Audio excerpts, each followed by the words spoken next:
Do, do. TV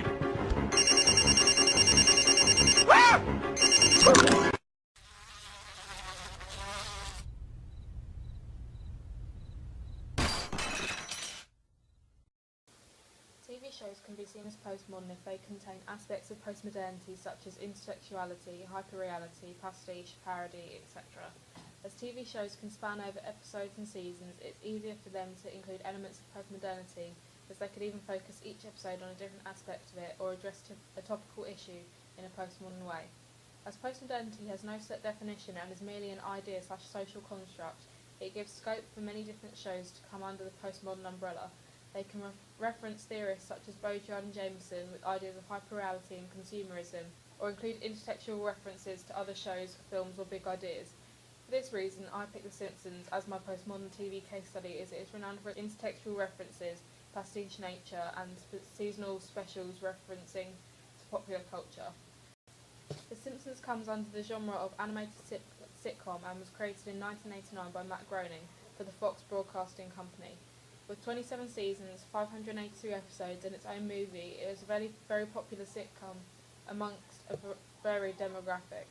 It even has critical acclaim, with critics praising the show's sassy humour, wit, realism and intelligence in its earlier episodes, as well as a score of 8.1 out of 10 on IMDb and a 9.1 out of 10 from TV.com.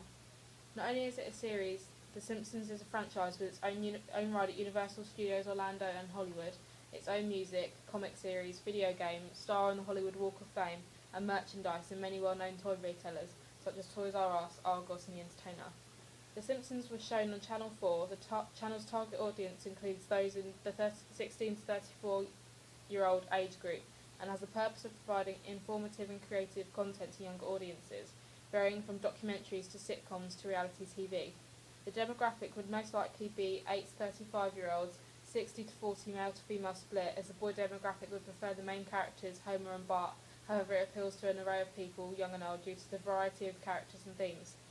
From the looks of the reviews as the show's continued success, many people who watch postmodern shows, such as The Simpsons, like them as they are very innovative and creative. Shows like this are liked, they encourage creative minds to engage in it by laughing and understanding the themes of the show, which can be a very interesting thing for the demographic.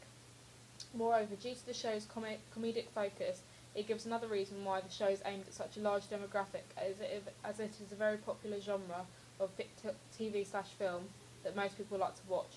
Specifically for The Simpsons, as it is quite witty, funny and immature, and these themes would appeal to the large target demographic. This series can be described as a satirical depiction of a middle-class American lifestyle epitomised by the Simpson family, which consists of Homer, Marge, Bart, Lisa and Maggie. The show is set in the fictional town of Springfield and parodies American culture, society, television and many aspects of the human condition. The Simpsons uses the standard setup of a situational comedy or sitcom as its premise.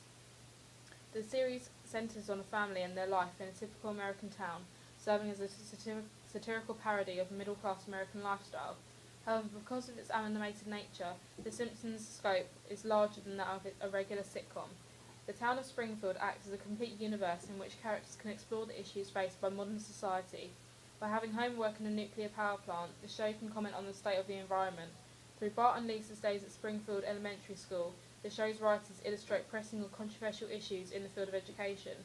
The town features a vast array of media channels, from kids' television programming to local news, which enables the producers to make jokes about themselves and the entertainment industry.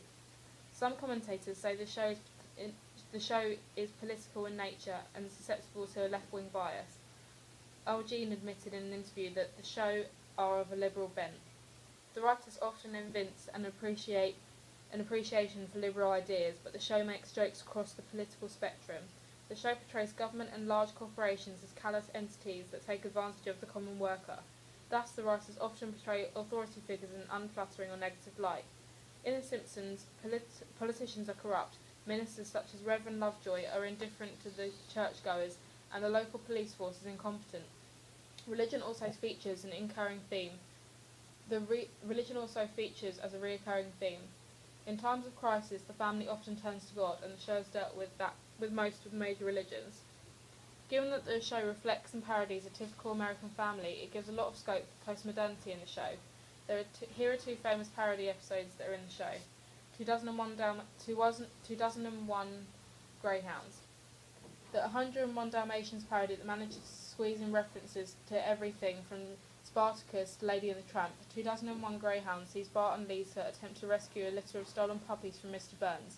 Its most enjoyable sequence comes when Burns reveals his dastardly plan to skin the greyhounds and turn them into a fur coat via the brilliantly inventive ditty See My Vest, sung to the tune of Be Our Guest from Beauty and the Beast. As Bart himself says, you got to admit it's catchy. You Only Move Twice is another one. This brilliant episode is an extended Bond parody which features one of the great minor characters in Simpsons history, Hank Scorpio, the hip, touchy-feely owner of Globelex Corporation, who turns out to be a Blofeld-esque supervillain.